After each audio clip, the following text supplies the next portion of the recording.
Selamat pagi, Bapak dan Ibu guru hebat dimanapun Anda berada. Perkenalkan, nama saya Emilia Moro, mahasiswa PPD dalam jabatan Kategori 1 Universitas Ahmad Dahlan. Pada hari ini, Rabu 5 Oktober 2022, saya akan melaksanakan praktik pembelajaran rutin pada siswa kelas 6 semester 1. Selamat menyaksikan.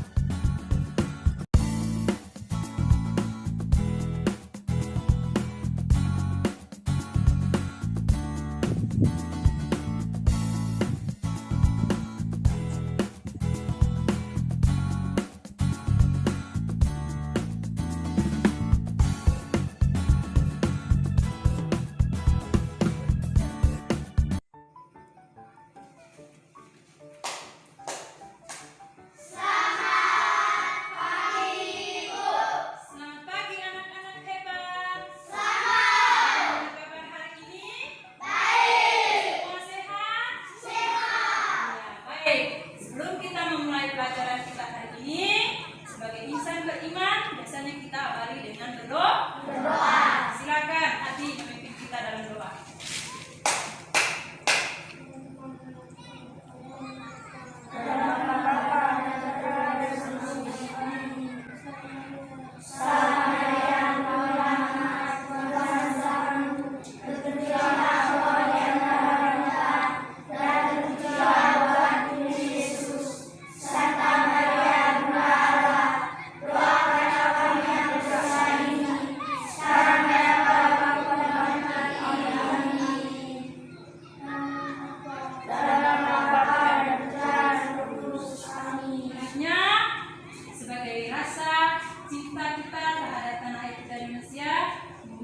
Nasionalisme kita akan menyanyikan lagu yang berjudul Berkibarlah Benderaku. Selamat!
Materi kita minggu lalu tentang apa? Perkembangbiakan tumbuhan secara generatif. Siapa yang masih ingat apa itu perkembangbiakan tumbuhan secara generatif? Angkat tangan. Siapa yang mau jawab? Ya, Saskia, perkembangbiakan generatif adalah proses perkembangbiakan pada tumbuhan melalui proses perkawinan, yaitu jatuhnya serbuk sari pada kepala putih. Iya, pintar sekali, tepuk tangan untuk Saskia.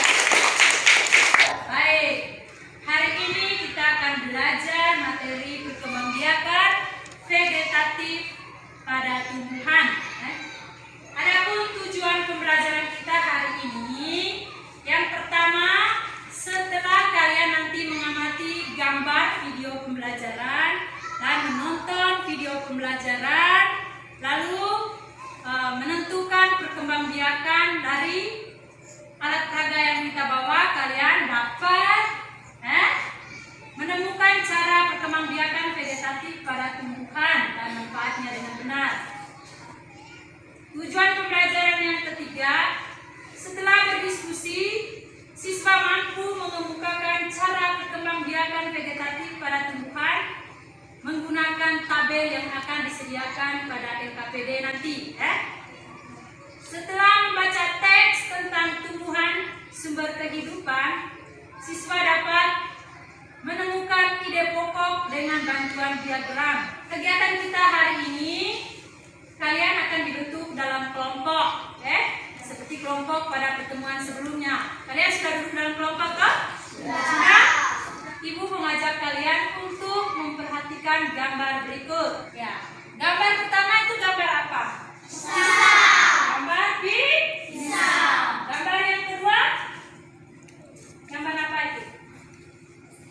Mungkin kurang jelas dilihat dari belakang. Yang kedua itu gambar apa? Ini. Rumput, namanya rumput teki, ya.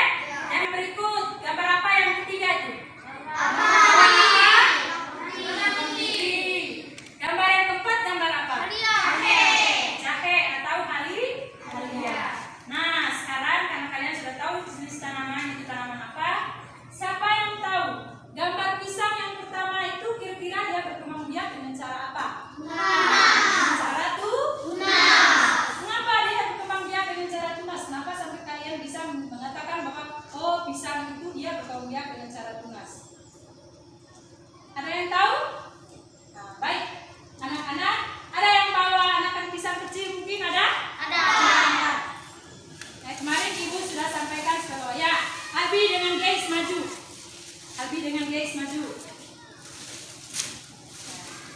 Jadi pisang, perhatikan di sini.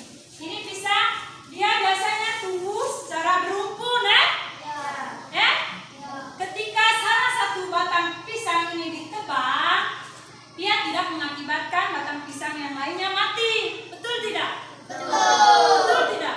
Dia akan tetap hidup karena dia dari tunas yang baru. Jadi pisang ini dia berkembang biak secara vegetatif dengan cara bertunas. Paham? Paham? Siapa yang tahu cara perkembang biakan dari kedua bawang ini? Bawang berkembang biak dengan cara?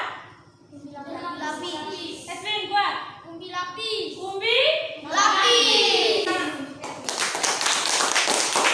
Bawang berkembang biak dengan cara umbi lapis. Baik, untuk memperjelas materi yang kita pelajari, yang kita bahas, Ibu mengajak kalian untuk menonton video pembelajaran berikut. Sayuran dan buah-buahan yang kamu makan membuat tubuhmu sehat. Selain itu, kamu akan memiliki cukup energi untuk melakukan aktivitas.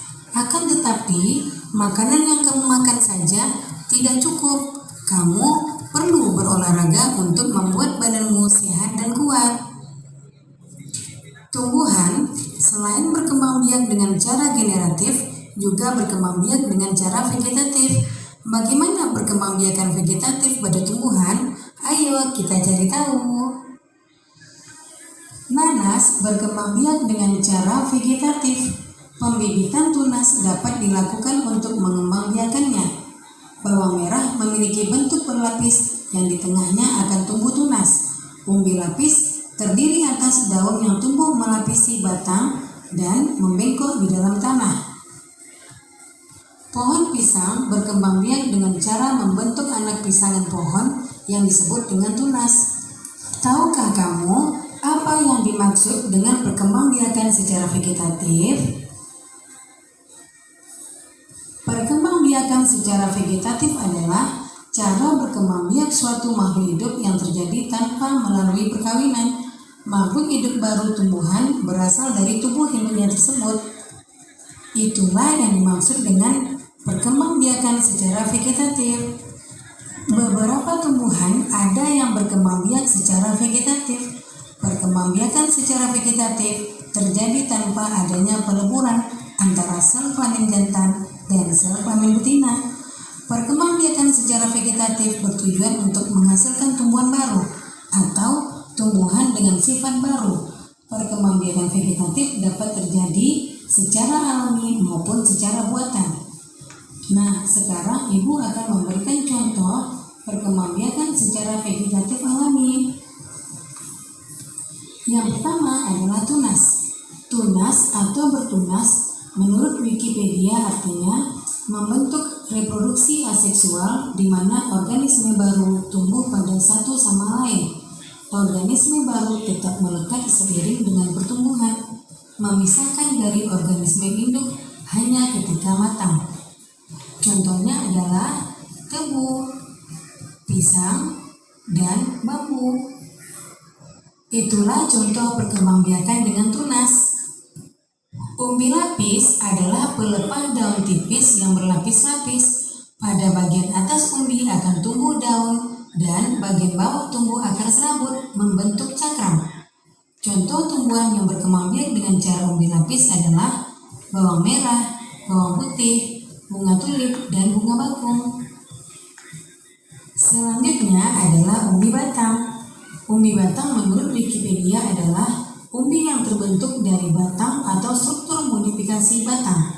Contoh dari umbi batang adalah kentang, ubi jalar, dan juga bunga dahlia.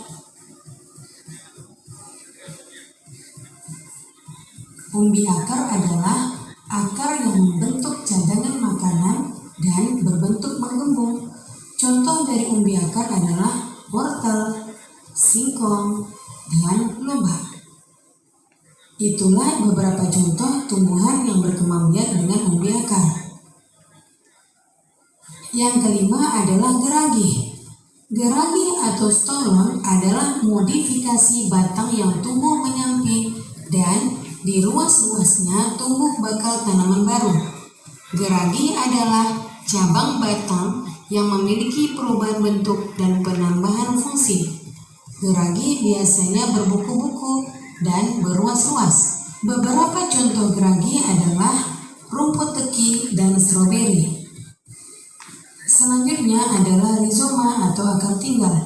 Akar tinggal adalah bagian batang yang tumbuh mendatar di dalam tanah dan menyerupai akar.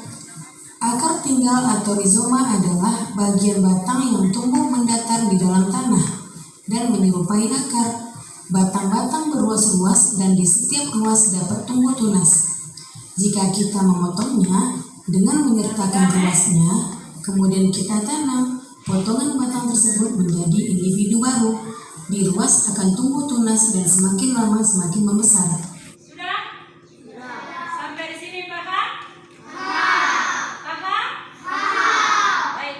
Jadi selain yang Ibu jelaskan di gambar tadi, masih ada tanaman atau tumbuhan yang kita temukan dalam kehidupan kita sehari-hari yang kita tahu cara perkembangbiakannya, seperti kunyit tadi, kunyit atau lengkuas, halia atau jahe.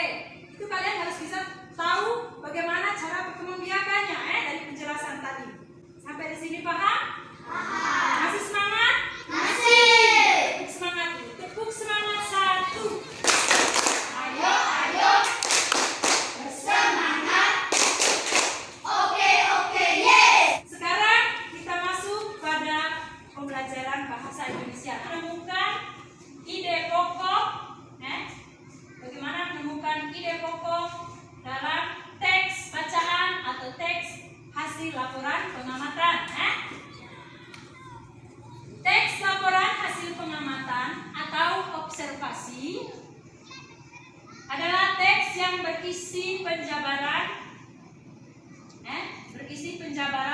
atau melaporkan sesuatu berupa hasil pengamatan berdasarkan kriteria tertentu seperti ciri, bentuk atau sifat umum suatu objek atau peristiwa yang terjadi di alam semesta kita. Bagaimana kira-kira cara menentukan ide pokok suatu bacaan? Perlu kamu ketahui apa itu ide pokok? Siapa yang bisa baca di papan itu? Apa itu ide pokok? Ciro, silakan baca. Ide pokok adalah ide pokok adalah inti dari sebuah paragraf yang biasanya berbentuk kalimat yang terdapat di awal paragraf. Baik, untuk memperjelas, Ibu minta kalian mengamati video berikut. Sekarang kita masuk ke pelajaran bahasa Indonesia. Bacalah teks berikut ini. Tumbuhan sumber kehidupan. Indonesia adalah negara kepulauan yang terletak di garis khatulistiwa. Indonesia memiliki dataran tinggi, dataran rendah, dan perairan. Dataran rendah adalah daratan yang memiliki ketinggian 0 sampai 200 meter di atas permukaan laut. Hampir semua ibu kota provinsi di Indonesia terletak di dataran rendah. Tumbuhan di dataran rendah adalah padi, palawija, dan tebu. Wilayah pantai termasuk dataran rendah. Indonesia memiliki banyak pantai karena negara kita terdiri atas ribuan pulau. Tumbuhan di wilayah pantai adalah kelapa, bakau, dan ganggang. Dataran tinggi adalah daratan luas dengan ketinggian lebih dari 200 meter di atas permukaan laut. Beberapa dataran tinggi di Indonesia adalah dataran tinggi Dieng, dataran tinggi Malang, dan dataran tinggi Tengger, dataran tinggi Alas, dan dataran tinggi Bone. Jenis tumbuhan di dataran tinggi adalah teh, kopi, cengkeh, buah-buahan, dan sayuran. Nah, setelah kamu membaca teks tadi, maka isilah diagram berikut ini berdasarkan informasi dan ide pokok dalam bacaan tadi. Kembangkan informasi. Kuminta kalian duduk dalam kelompok. Sudah?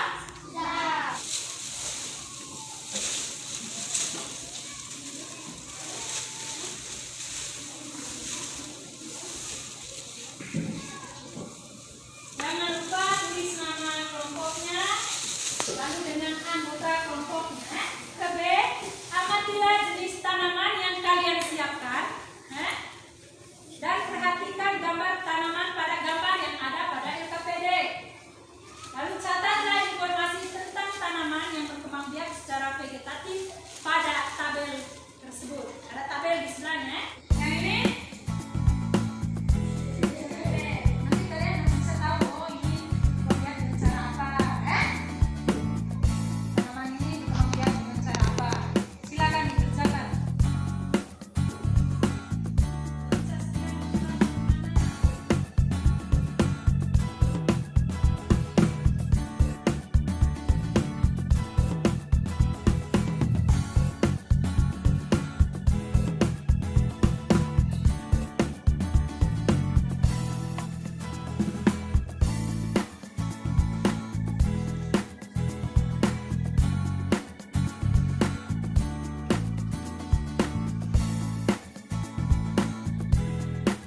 Ya, tepuk tangan untuk kelompok 4. Ada yang mau berkomentar? Ada. Semangat ya. Kelompok berikut silakan. Kelompok 3.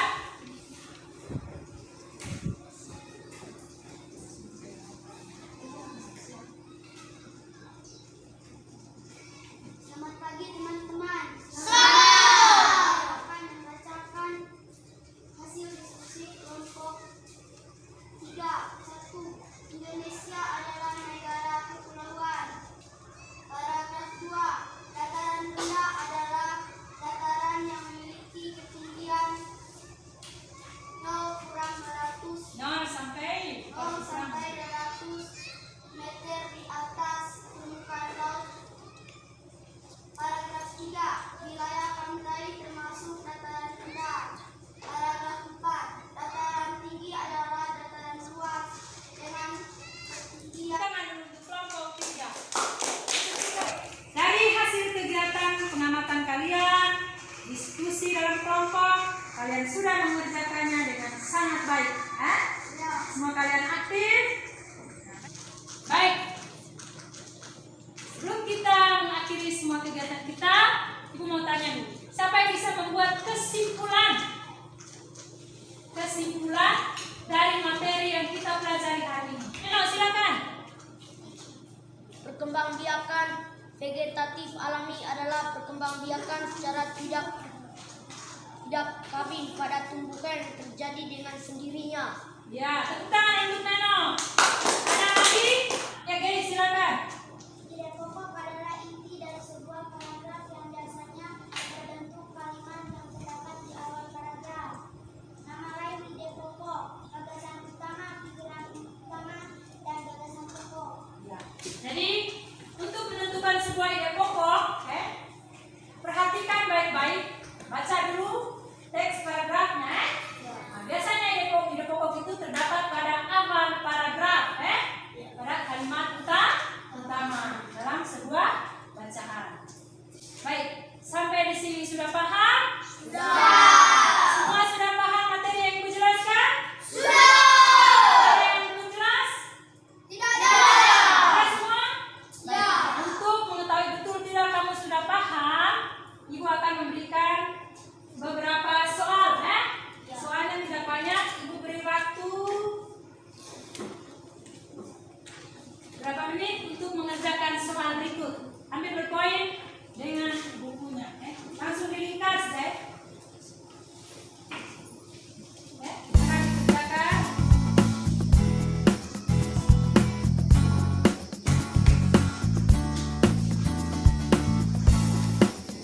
Ya, boleh diskusi. Ini mau mengukur betul tidak kamu paham materi yang Ibu ajar ya.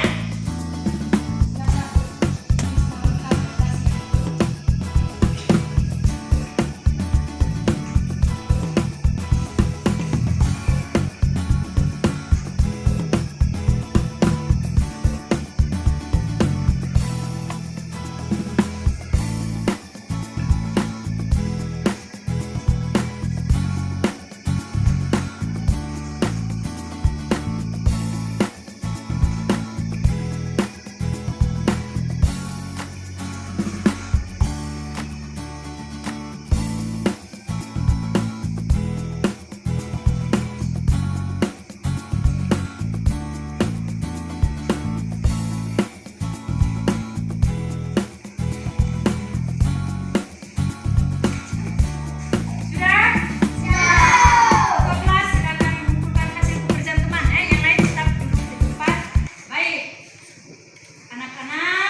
bagaimana cara perkembangbiakan hewan, ya?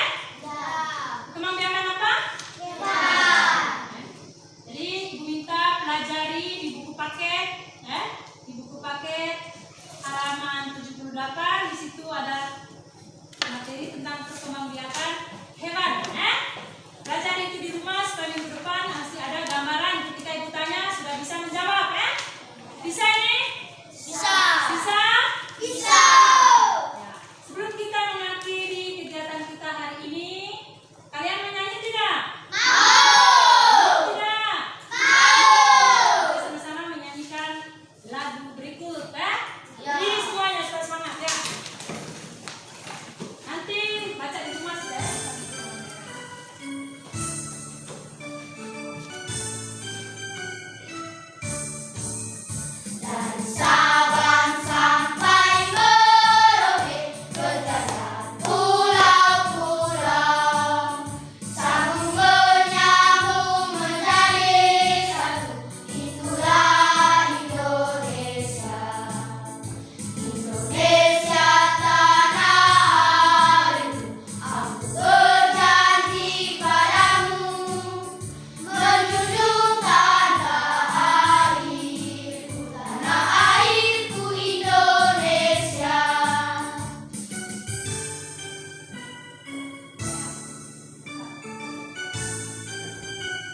ide pokok, Bisa? Bisa? Sekarang sebelum kita pulang, diminta satu orang berpimpin doa. Gerti, silakan. Teman-teman, marilah kita berdoa dalam nama Bapa. Bapa kami yang ada di surga, dimuliakan namamu, berkatlah kerajaanmu, jadilah kehendakmu di atas seperti di surga. Berikanlah kami rezeki kita hari ini, dan ampunilah kesalahan kami, seperti kami pun mengampuni kami, dan janganlah kita kami cobaan, tetapi bebaskanlah kami dari jahat.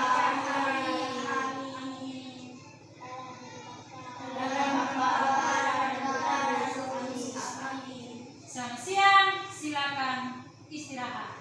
Terima